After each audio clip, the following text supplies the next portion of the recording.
So I want to talk about a topic I've touched on a lot, but I think I really want to delve a bit more into it is the issue with a lot of new traditional architecture.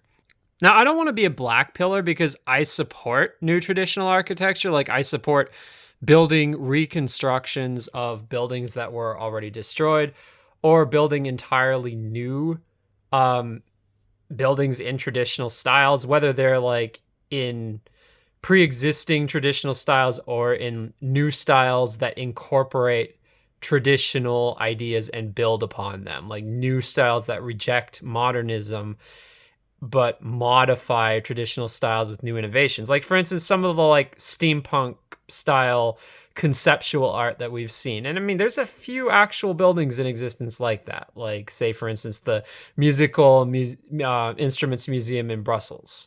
Like, that would be an example. Like, those would all be examples of things that I would support, like reconstructions and new buildings in traditional styles or that build upon traditional styles. I am not trying to countersignal the new traditional architecture movement as a whole, but I'm saying that one thing I've noticed, there's a lot of different accounts that I've seen that celebrate new traditional architecture, whether it be on social media like Facebook, YouTube, Instagram, Twitter, X, whatever the fuck it's called now, what have you. They're doing a great thing by pointing this out and celebrating it, but my issue is with a lot of this new traditional architecture, a lot of it just isn't that good. And that's kind of the thing. I worry that we are selling ourselves short by accepting stuff that is just not good enough. And again, I don't want to make the perfect the enemy of the good, but the thing is, in some cases, it's not making the perfect the enemy of the good. And in some cases, it's not even the good, it's the bad. Like, some of these examples just flat out suck. And it's like, I think we can do better. And what especially becomes problematic about it is when you've reconstructed a building but done it in a half-assed way, it's probably a lot harder to get the public support to reconstruct it a second time. Whereas if you have a really ugly modernist building, there's probably going to be more public support to tear it down and replace it with a much better historic building, like whether it be a reconstruction or something totally new, depending on the context. But when you have this half-assed traditional architecture, it gets into a kind of dangerous gray area where it's like, it looks just good enough that people aren't going to want it to be torn down for being a hideous piece of shit, but it looks bad enough that it doesn't really do justice to whatever architectural style it is trying to emulate. And when I talk about half-assed traditional architecture, like new traditional architecture, a lot of it gives off a very like Las Vegas hotel vibe where it's like there's not enough detail, there's not enough ornamentation, the materials being used just don't look authentically traditional. It just looks kind of fake and G-slur.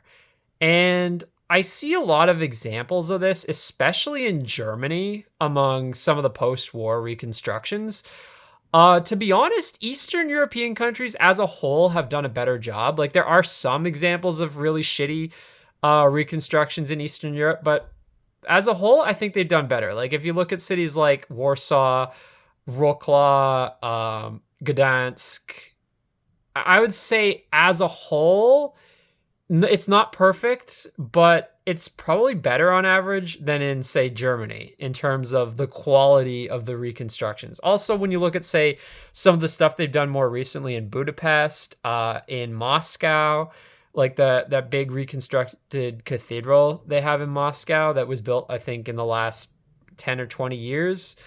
Yeah, I think as a whole in Eastern Europe, they've done a better job. And I think it's partly because in Germany, they deliberately sabotage it at every turn because it feels like they have to throw a bone to the modernists. A perfect example of that is the City Palace in Berlin, which is a lot of traditionalists celebrated this. Frankly, I would say it's the definition of a shitty half-assed reconstruction because it was lacking in a lot of the detail and ornamentation. And furthermore, out of the four sides of the building, one side was built in a completely modernist facade. Not only that, but it was the most important part because it's the part that directly faces the river, which would be the most scenic view of the building.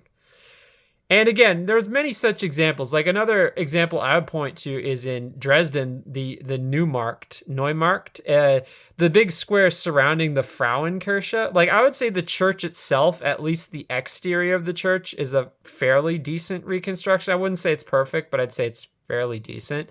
As are most of the landmark buildings in Dresden. Like this is a common theme in Germany where I think they often do a better job with the landmark buildings as opposed to like the regular buildings, like the the the shops, the apartments, like the regular buildings on the street, as opposed to like the big landmarks like the cathedrals, the palaces, etc. Like, but if you look at the regular buildings on the Neumarkt near the Frauenkirche in Dresden, they give off this really like Las Vegas hotel vibe. Like there's just something that looks really fake about them.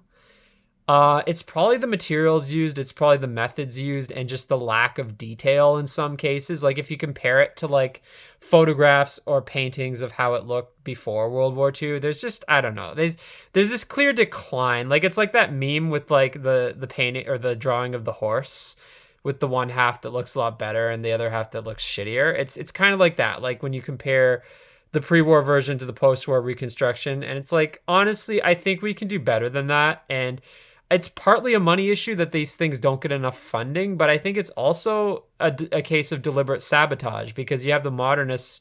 Like it's hard enough to get any kind of reconstruction approved, but it's like when they do, it's almost like they have to throw a bone to the modernists. It's like they can't do it completely correctly. They have to either half-ass it somehow or use modern materials or fuck it up deliberately by like adding some modernist addition onto it or something like that. Like even in Quebec City, for instance, there's this really gorgeous building. I think it's the Armory. It's near the provincial legislature buildings. I saw it actually before it burned down.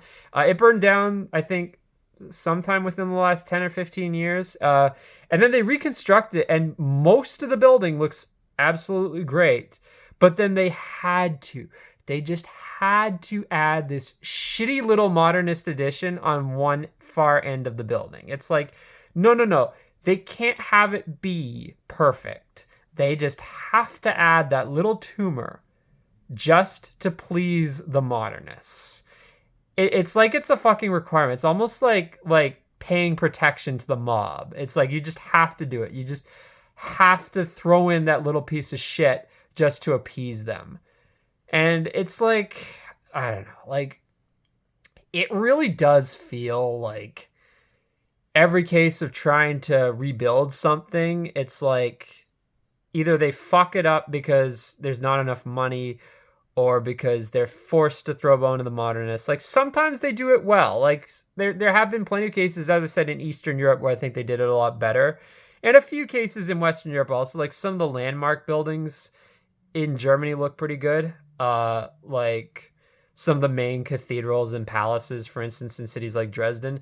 But then you have the regular buildings where they just completely screw it up and half-ass it. So, I mean, I guess that's my point. Like, I mean, I kind of think we can do better with a lot of this stuff. And I'll try and provide some links in the comments to, like, Google Street View images of, like, the exact places I'm referring to. But, yeah, I mean, it's just, like, I think overall we can do better with these things. And I would like to see them being held to higher standards. I mean, if we held architecture to half as high a standard as the online right wing holds Star Wars movies and TV shows to, then we'd be fucking set. Like we'd have built like the best architecture in human history if we held architecture to that standard. Okay? 'Cause like, I mean, for fuck's sake, it's like the online right will tear every new movie or TV show to pieces if it's not perfect. But yet with architecture, I feel like so many of us will settle for shit that's just kind of half-assed. And yeah, I mean, I'm not pointing the finger at anyone in particular, but yeah, there are a lot of these like online right new traditional architecture pages and accounts that like, I think they're doing a great thing, but I just think their standards are a little bit too low sometimes by like celebrating certain very half-assed efforts when really we could be doing a lot better. So yeah, that's my thoughts on that. Oh, and by the way, I think a big part of the problem with the mentality is just, it's this mentality like, oh, we'll accept any scraps they throw at us. It's like, No, that's not how you win debates. That's not how you win in politics or in life. We should not accept every scrap that's thrown at us as being enough. We should fight harder for this.